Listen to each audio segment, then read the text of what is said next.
compliqué pour Marseille. Là, c'est de plus en plus compliqué.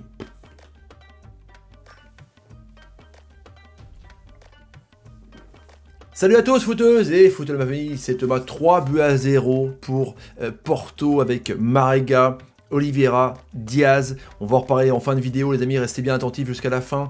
Et 3-2 pour Madrid qui s'en est sorti dans un match complètement dingue avec 5 buts. Dont un but de Karim Benzema, un but à la fin de Rodrigo qui était incroyable et Captain Ramos contre Perisic et Martinez. On verra les classements aussi à la fin de la vidéo les amis. Mais d'abord, combien ça vaut cette victoire du Madrid, hein, les amis, et cette défaite malheureusement de Marseille? Bombardez la barre des likes, merci pour ceux qui étaient là, on était 2000 tout à l'heure, franchement, des ouf. Et le petit bouton rouge, abonnez et la cloche pour ne rater aucune vidéo. Bientôt 160 000 abonnés, la vidéo est sponsorisée par OneFootball, première application mondiale de football, gratuite, et téléchargeable sur iOS Android, bim, bim, tête de Ramos. Carrément. Allez, n'hésitez pas à aller directement dans l'application iOS Android, je viens de le dire, les amis, on commence par l'article, ce que je cherchais. Porto ridiculise l'OM qui égale un triste record, évidemment, avec 12 défaites d'affilée. Voilà, c'est les premiers. Malheureusement, c'était trop compliqué pour Marseille ce soir encore, avec, on va en reparler d'un Payet qui a loupé le penalty, d'un Payet vraiment hors de forme, je comprends même pas comment on le met titulaire les amis.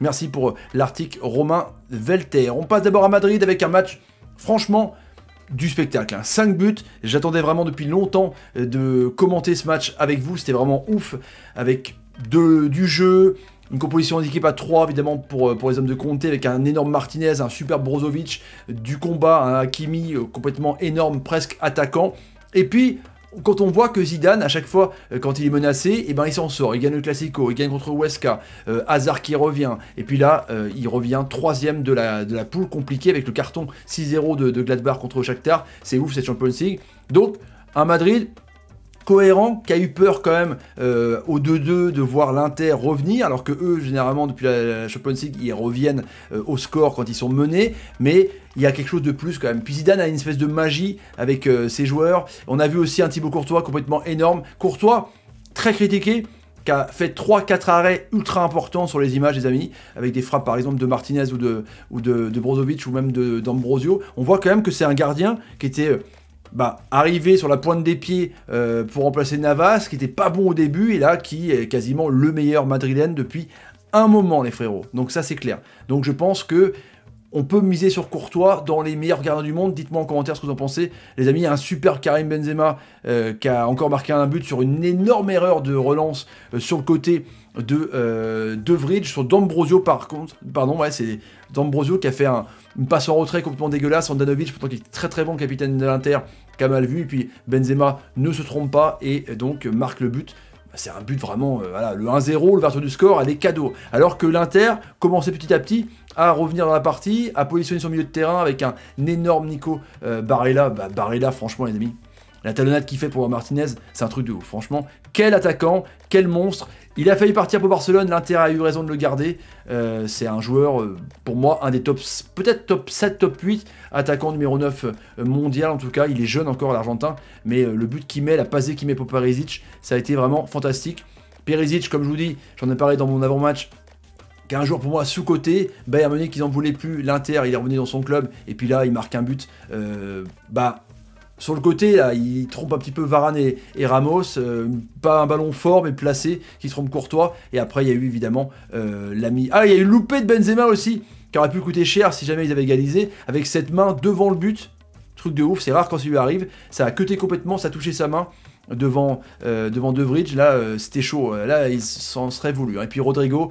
On était juste en train de dire justement que Rodrigo ne marchait pas bien. Et puis là, il marquait une superbe passe de Vinicius. Et Rodrigo, bam, une praline dans la cage d'Andanovic. Zidane sauve sa tête, mine de rien. Alors, est-ce qu'il était vraiment menacé? Je sais pas. Mais en tout cas, il est deuxième du classement de Liga. Il reprend bien en Champions League. Il a gagné le Classico. À voir. Marseille, avec Payet. Alors Payet, déjà, j'étais surpris de voir ses cheveux. Rien à voir, évidemment, avec... on s'en fout son niveau. Mais le poids qu'a Payet, quoi, c'est un truc de ouf, hein, franchement. Et en plus, ils prennent un but direct avec une passe dégueulasse, sa défense aux abois. Mandanda ne peut pas trop faire grand-chose. Franchement, le pauvre, en ce moment, entre City et Porto, ils prennent des buts de ouf. Hein. Ils ont pris 7 buts en 3 matchs. Hein. Truc de taré quand même. Ils ont marqué aucun but en 3 matchs. C'est les recordman des défaites d'affilée. 12 défaites d'affilée, c'est un truc de ouf. Et ce penalty loupé. Ils ont l'occasion de revenir à 1-0. C'est Thauvin qui prend le penalty, peut-être le seul Marseillais bon, c'était le seul joueur de Marseille qui est bon depuis le début de saison. Et Payet tire largement au-dessus. Truc de ouf, quoi. Il n'y a rien qui va.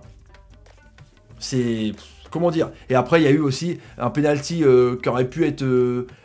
on va dire avec plus de réussite, qui a touché pas la main mais la poitrine. Franchement, Marseille n'est pas dedans. Marseille, honnêtement, c'est inquiétant. En championnat, ils sont un match de moins, ils sont 5e, hein, ils sont pas non plus loin de Rennes podium avec 15 points, mais en Champions League, j'espère qu'ils vont pas finir à 0 les frérots quand même.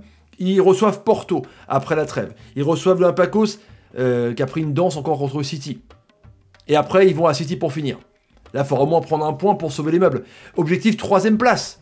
Il faut battre l'Olympiakos. Que Porto à Marseille, ça va être quand même compliqué, les amis. Mais Payet, franchement, là, qui revenait dans la course, qui n'arrive pas à transformer son penalty, c'est pas non plus de sa faute, les frérots, mais c'est dramatique, quoi. Que va faire AVB? Je sais qu'il y a plusieurs supporters marseillais qui pensent qu'AVB est le mauvais coach pour Marseille, parce que c'est vrai que ça aurait été Rudy Garcia, il aurait été mis au pilori direct, en foule, battu à mort presque. Là, AVB, il a une cote de sympathie assez exceptionnelle, mais en tout cas, AVB, faut-il le virer, les amis? Ça peut pas continuer comme ça en Champions League. Marseille va pas faire 0 points. Attendez, les amis, c'est n'importe quoi. C'est dramatique. Il n'y a pas de jeu, il n'y a rien, quoi. Les classements complets, les frérots, de cette Champions League, avec donc, malheureusement, les Marseillais qui sont derniers. On va les mettre comme ça en un peu plus grand, les amis, ici. Avec donc Bayern Munich, premier avec 9 points, qui a encore une fois tollé avec un doublé de Lewandowski. Madrid qui a été chercher un résultat un partout, enfin chercher un résultat contre le Lokomotiv Moscou. Salzbourg dernier alors qu'ils avaient ouvert le score. City donc premier du groupe. Porto deuxième du groupe avec 6 points. Olympiakos donc qui a gagné contre Marseille, troisième du groupe. Marseille 0 points. Truc de ouf, Marseille 0 points. Gladbach 6-0 avec encore un but de Betsebani, un triplé d'Hassan Plea, qui est premier. Donc Madrid, les amis, c'est une erreur. Hein. Madrid est troisième du groupe, car c'est pas le goal average particulier, c'est les confrontations directes. Donc Madrid troisième, Shakhtar deuxième, et l'Inter dernier du groupe. Pour l'instant, en tout cas, c'est Madrid qui est en Europa League. Et le groupe D avec Liverpool, avec un triplé de Diogo Jota et un but de Sadio Mané. Ajax, qui a été gagné contre Midtjylland, bon, c'est pas non plus trop un cadeau, mais 2-1 seulement, avec un but de Berisha pour Midtjylland, un but de Tadic, et Atalanta qui a pris donc une valise contre Liverpool. Je comprends pas un peu les bergamotes là. Mettez dans les commentaires ce que vous en pensez par rapport à ce match, ces matchs. Partagez la vidéo sur Twitter, Facebook, Instagram et Snapchat. À demain pour Chelsea Rennes. Ça va être chaud. Salut, salut, salut, et salut. C'est dur pour Marseille, hein. Très dur.